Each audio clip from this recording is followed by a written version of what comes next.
Captain James Reed stared at the massive alien structure through the view screen of the ESS Pathfinder. The vessel had emerged from a standard jump gate only to find themselves face to face with what could only be described as a marvel of engineering. "Sensors confirm it's at least 8,000 years old, Captain," said Officer Lisa Taylor, her voice tinged with awe. Yet the energy readings suggest it's fully operational.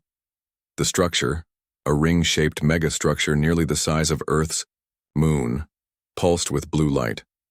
Around it, ships of unknown design moved with precision that human vessels could only dream of achieving. "Are they responding to our hails?" James asked, trying to keep his voice steady. Humanity had encountered alien life before, but nothing this advanced, nothing this overwhelming in scope and scale. "No response on standard frequencies," Communications Officer Tom Davis replied. "But there's something unusual. We're picking up what seems to be a directed transmission aimed specifically at our computer systems." The bridge fell silent. First contact protocols were clear. No unauthorized data exchanges, no integration of alien code. But before James could order defensive measures, the ship's AI announced, "Message received. Translation processing." Panic surged across the bridge. "Shut it down," James ordered. "I can't, sir," the systems officer responded.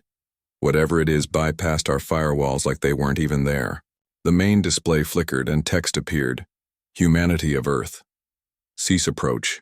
Wait." Then the message repeated in 12 different human languages.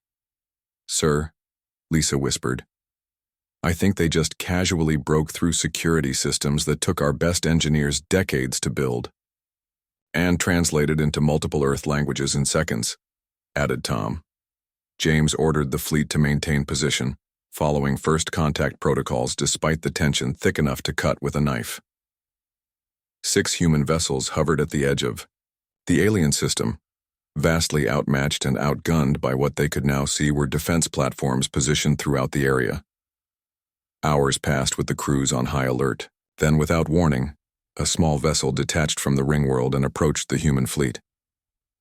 "It's unarmed," Lisa confirmed, studying the sensor readings. "And, sir, it's matching our hull composition.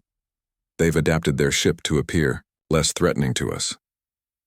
The alien vessel stopped precisely 1 kilometer from the Pathfinder. A new message appeared. "We have analyzed your historical archives. We understand your caution. We come in peace." "They accessed our historical archives?" Tom said, disbelief evident in his voice.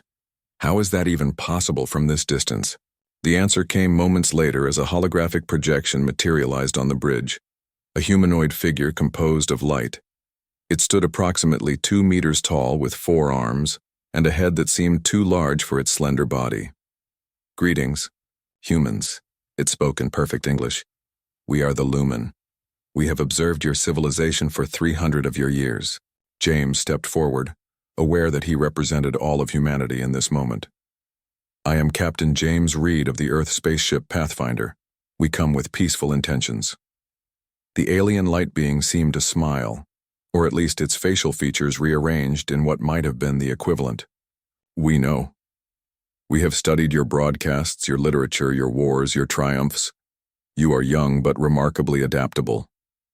May I ask why you've revealed yourselves now?" James asked. "Because you have reached us before we expected," the being responded. "Your jump gate technology is crude but effective. Most species take twice as long to develop it." The implications were staggering. Humanity had been measured against other species and had somehow exceeded expectations. "We have a message for humanity," the being continued. "It is why we allowed your ships to detect our system rather than redirecting you as we have done previously." James felt a chill. "You've redirected our ships before?"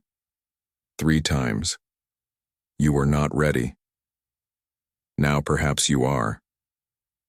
The alien's form shifted, expanding to display what appeared to be a map of the galaxy. Thousands of points of light illuminated, some blue, some red, some yellow. "The galaxy faces a threat," the being explained. "A species that does not communicate, does not negotiate, does not coexist. They consume. They have destroyed 8 civilizations. more advanced than your own in the last millennium. And you want our help? Tom asked incredulously. Why would an advanced civilization like yours need humans? The alien's light dimmed momentarily. Because you possess something unique, something we recognized when analyzing your history. Which is, James pressed, unconventional thinking, creativity in crisis, the ability to function in chaos. The being's voice carried what sounded almost like admiration. Our civilization has existed for 30,000 years. We have perfected order, harmony, efficiency, but we have lost something that you have in abundance. The ability to improvise, Lisa whispered. Precisely, said the alien. The enemy thinks as we do, logically, predictably, but you are wonderfully unpredictable. The being approached James, its light casting no shadow. Our message is clear and decisive, Captain Reed. We do not request an alliance. We offer one, equal partnership, your innovation, our technology. Together we might stand against what comes. James looked around at his crew, saw the mix of fear and pride on their faces. Humanity, the upstart species, the newcomers, being offered partnership by beings who could clearly destroy them with little effort. What do you need from us? He asked finally. The light being's form condensed, becoming more defined, more serious. Teach us how to think like humans again. Remind us what it means to be unpredictable. And in return, we will help you survive what is coming. James extended his hand, a human gesture the alien couldn't possibly understand. Yet, to his surprise, one of the being's forearms extended, fingers of light meeting human flesh. We accept, James said.